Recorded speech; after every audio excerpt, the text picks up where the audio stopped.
বাংলাদেশের রাষ্ট্রনীতি মাঝে মাঝেই সেই গৃহস্থের মতো, যিনি মাসের 20 তারিখে মুদি দোকানের সামনে দাঁড়িয়ে বলেন, ভাই হিসেবের খাতা খুলুন, আগামী মাসে সব মিটিয়ে দেব।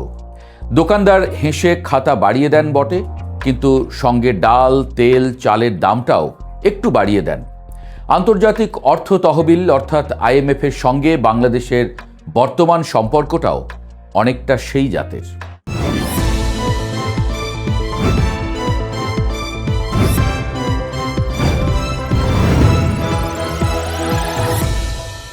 সাধারণত কোনো দেশ শখের বশে IMF-এর দরজায় যায় না। যে যায় সে যায় অভাবের তাড়নায়, রিজার্ভের ঘাটতিতে, বৈদেশিক মুদ্রার চাপে, অথবা এমন এক অর্থনৈতিক সন্ধিক্ষণে। 2023 সালে ঠিক সেই অবস্থাতেই তৎকালীন সরকার IMF-এর কাছে হাত বাড়িয়েছিল।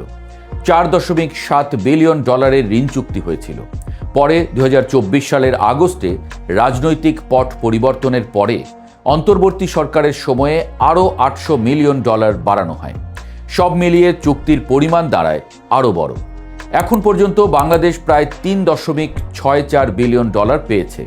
কিন্তু মজার কথা হলো, ঋণের গল্প এখানেই শেষ নয়, বরং এখানেই নাটকের দ্বিতীয় অঙ্ক শুরু।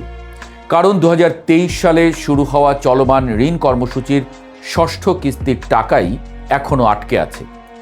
গত ডিসেম্বরে সেই অর্থ পাওয়ার কথা ছিল। পরে আলোচনা উঠল ষষ্ঠ ও সপ্তম কিস্তি একসঙ্গে ছাড় হতে পারে। জুনের মধ্যে $1.3 বিলিয়ন অর্থাৎ $130 কোটি পাওয়ার কথা ছিল। কিন্তু ওয়াশিংটনে বৈঠক করেও জট কাটেনি। অর্থমন্ত্রী আমির খসরু মাহমুদ চৌধুরী ফিরে এসেছেন, কিন্তু ডলার এখনও বিমানে চড়ে ঢাকায় নামেনি। এই অবস্থাতেই নতুন খবর, বাংলাদেশ আবারও IMF-এর কাছে প্রায় $2 বিলিয়ন নতুন ঋণ চাইছে। শুধু তাই নয়, বিশ্বব্যাংকের কাছ থেকেও $1 বিলিয়ন চাওয়া হয়েছে।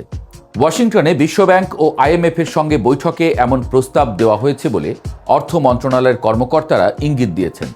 যদিও সরকারি কণ্ঠ এখনও সাবধানী, কারণ পর্দার আড়ালের আলোচনা শেষ না হলে প্রকাশ্যে কেউ মুখ খুলতে চায় না।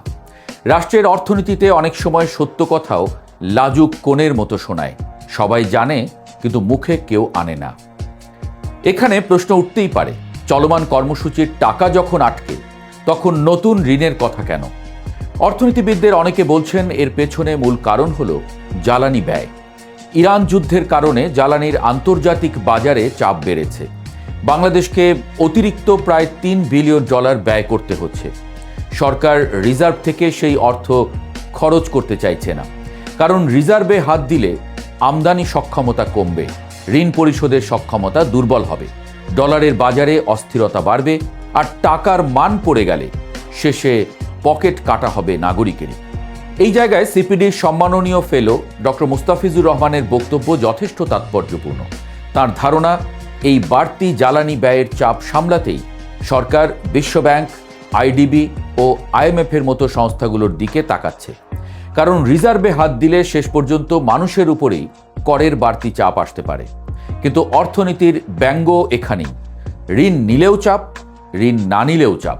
ঢাকায় বিশ্বব্যাংকের সাবেক প্রধান অর্থনীতিবিদ ডক্টর জাহিদ হোসেনও প্রায় একই কথাই বলেছেন। তার ভাষায়, IMF নতুন ঋণ দিলেও আগে জানতে চাইবে এই টাকায় সরকার কি করবে, কোথায় ব্যয় হবে, কি কর্মপরিকল্পনা। কারণ চলমান ঋণ কর্মসূচি রেখে হঠাৎ নতুন কর্মসূচির যুক্তি কি? এই প্রশ্ন মোটেও অযৌক্তিক নয়, বরং রাষ্ট্রীয় অর্থনীতিতে এই প্রশ্নই আসল। কারণ ঋণ তো আল্লাহর রহমত নয় যে নামলো আর সমস্যার সমাধান হলো। ঋণ মানে আজকের অভাব মেটাতে আগামী দিনের আয় বন্ধক রাখা। এখন আসা যাক আসল কাঁটায়। IMF-এর ঋণ মানে কেবল টাকা নয়, সঙ্গে শর্তও আসে। আর শর্তগুলো কোনো কাব্যগ্রন্থ নয়, যেটা ইচ্ছা হলে পড়া যায়, না হলে তাকে রেখে দেওয়া যায়। IMF-এর মূল কথা খুব পরিষ্কার: ভর্তুকি কমাও, কর জাল বাড়াও, রাজস্ব ব্যবস্থায় সংস্কার করো, ব্যাংক খাতে শৃঙ্খলা আনো, কর ছাড় কমাও, প্রয়োজন হলে কর বাড়াও, বিনিময় হার বাজারের বাস্তবতার সঙ্গে মিলিয়ে দাও। বিশ্বব্যাপী IMF-এর অর্থনৈতিক দর্শন অনেকটা এমন: আগে হিসাবের খাতা ঠিক করো, পরে মানুষের দীর্ঘশ্বাসের কথা ভাবা যাবে। কিন্তু বাংলাদেশের বাস্তবতা একটু আলাদা। এদেশের অর্থনীতি শ্রমনির্ভর, আমদানি নির্ভর, ক্ষুদ্র ও মাঝারি ব্যবসা নির্ভর। এখানে গরিবের সংসার চলে কৃষকের ঘামে, ক্ষুদ্র উদ্যোক্তার সাহসে আর প্রবাসীর পাঠানো টাকায়। এই বাস্তবতায় যখন ভর্তুকি কমে তখন গ্যাসের দাম বাড়ে, বিদ্যুতের দাম বাড়ে, জ্বালানির দাম বাড়ে। তারপর শিল্পের উৎপাদন খরচ বেড়ে যায়, কৃষকের সেচ ব্যয় বাড়ে, ছোট কারখানার মালিকের মাথায় হাত পড়ে। বাজারে পেঁয়াজ, ডাল, চাল, ভাড়া সবাই যেন একসঙ্গে সভা করে সিদ্ধান্ত নেয় আমরাও একটু বাড়ি।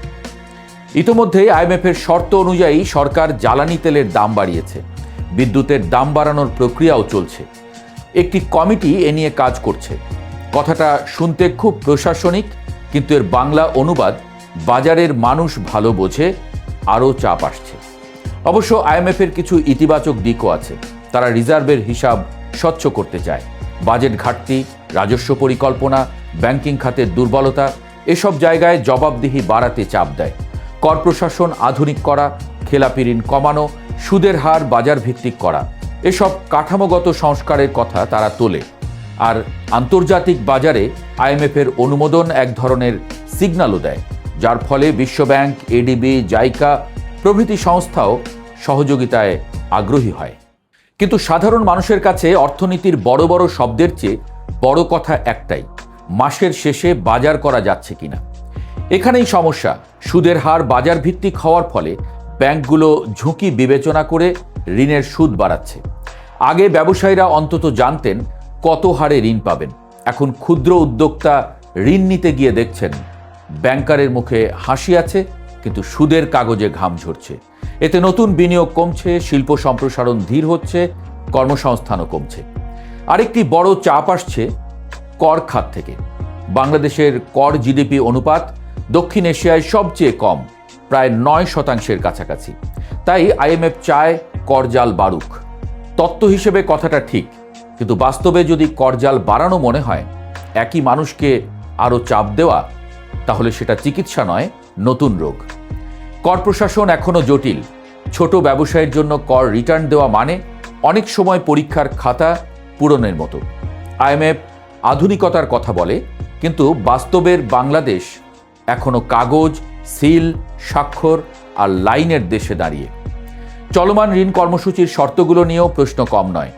অন্তর্বর্তী সরকারের সময়ে তখনকার অর্থ উপদেষ্টা সালেউদ্দিন আহমেদ বলেছিলেন বড় শর্তগুলো পূরণ হয়েছে, কিন্তু নতুন সরকারের সময়ে ব্যাংক রেজুলেশন অধ্যাদেশ এমনভাবে সংশোধন করে সংসদে পাশ হয়েছে যা নিয়ে অনেকের উদ্বেগ আছে।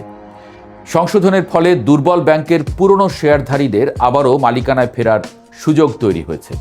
জাহিদ হোসেন বলছেন, ব্যাংক রেজুলেশন অধ্যাদেশ যে সংস্কারের স্পিরিট ছিল, আইনে তা আর থাকল না। আবার আইএমএফের শর্ত অনুযায়ী প্রতি মাসের শুরুতে তেলের দাম সমন্বয়ের কথা থাকলেও গত 2 মাস তা হয়নি। এনবিআরের আলাদা কাঠামোর আলোচনা হয়েছিল, কিন্তু অধ্যাদেশ পাশ হয়নি। অর্থাৎ আইএমএফের প্রকল্পের খাতা এখনও অর্ধেক ফাঁকা। এই অবস্থায় সরকার যদি নতুন ঋণ আনুষ্ঠানিকভাবে চায়, আইএমএফ যদি তাতে রাজি হয়, তাহলে কি জনজীবনের চাপ আরও বাড়বে? খুব সংক্ষিপ্ত উত্তর, সম্ভাবনা প্রবল না, বরং অবশ্যই। কারণ আগের শর্তগুলোই বাংলাদেশ পুরোপুরি পূরণ করতে পারেনি। জিডিপি বৃদ্ধির নির্ধারিত লক্ষ্যমাত্রা পূরণ হয়নি। ভর্তুকি প্রত্যাহার, কর ছাড় বাতিল এসব পদক্ষেপ রাজনৈতিকভাবেও কঠিন। কিন্তু আইএমএফ সাধারণত নিজের শর্ত থেকে সহজে সরে আসে না, বরং এবারও বাংলাদেশকেই বলতে হবে সংস্কার কিভাবে বাস্তবায়ন করবে। অর্থমন্ত্রী অবশ্য বলছেন, আইএমএফের কোনো শর্ত যদি জনগণের স্বার্থ সংরক্ষণে বাধা হয়, সরকার তা মেনে নেবে না। কথাটি শুনতে বেশ বলিষ্ঠ, কিন্তু আন্তর্জাতিক অর্থনীতির টেবিলে শুধু বলিষ্ঠ বাক্য দিয়ে কিস্তি ছাড় হয় না। সেখানে খাতা দেখে, আইন দেখে, নীতি দেখে, বাজেট দেখে।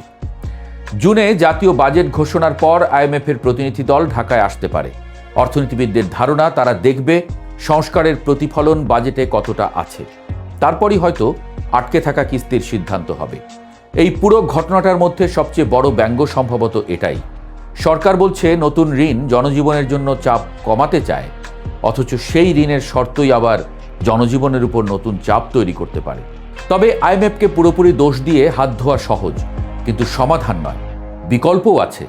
নিজস্ব রাজস্ব আদায় বাড়াতে হবে, কর ব্যবস্থা সহজ করতে হবে, প্রবাসী আয়ের জন্য ব্যাংকিং চ্যানেলকে আকর্ষণীয় করতে হবে, রপ্তানিকে পোশাকের বাইরে ফার্মাসিউটিক্যালস, চামড়া, কৃষিপণ্য ও আইটি খাতে ছড়িয়ে দিতে হবে। জ্বালানির ক্ষেত্রে নবায়নযোগ্য উৎসে বিনিয়োগ বাড়াতে হবে। সবচেয়ে বড় কথা, বৈদেশিক ঋণ এমনভাবে প্রকল্পে নিতে হবে যেখান থেকে আয় বাড়বে, শুধু ফিতা কাটার ছবির জন্য নয়। কারণ ঋণ যদি এমন প্রকল্পে যায় যার রিটার্ন নেই, তাহলে সেটা অর্থনীতির নয়, ভবিষ্যৎ প্রজন্মের নামে আগাম বিল পাঠানো। শেষ কথা হলো, আইএমএফের ঋণ নিজের শত্রু নয়, আবার বন্ধু বললেও বাড়াবাড়ি হয়। এটি অনেকটা কড়া স্বভাবের মহাজনের মতো। সময় মতো টাকা দেয়, কিন্তু বিনিময়ে সংসারের হাঁড়ির খবরও নিতে চায়। বাংলাদেশের জন্য এখন আসল কাজ ঋণ নেওয়া কিনা সেই সিদ্ধান্ত নয়, বরং ঋণ নিলে তার মানে কি সেটা স্পষ্ট করা। টাকা কোথায় যাবে, কিভাবে ফেরত আসবে, কোন সংস্কার ধাপে ধাপে হবে, আর মানুষের উপর চাপ কতটা পড়বে, এই হিসাব আগে নিতে হবে। তবে ঋণ করলে আত্মার স্বাধীনতা যেমন নষ্ট হয়, দেশ ঋণ করলেও দেশকে অন্যের তদারকিতে চলতে হয়। সেটি আরও প্রবল হতে যাচ্ছে বাংলাদেশের জন্য।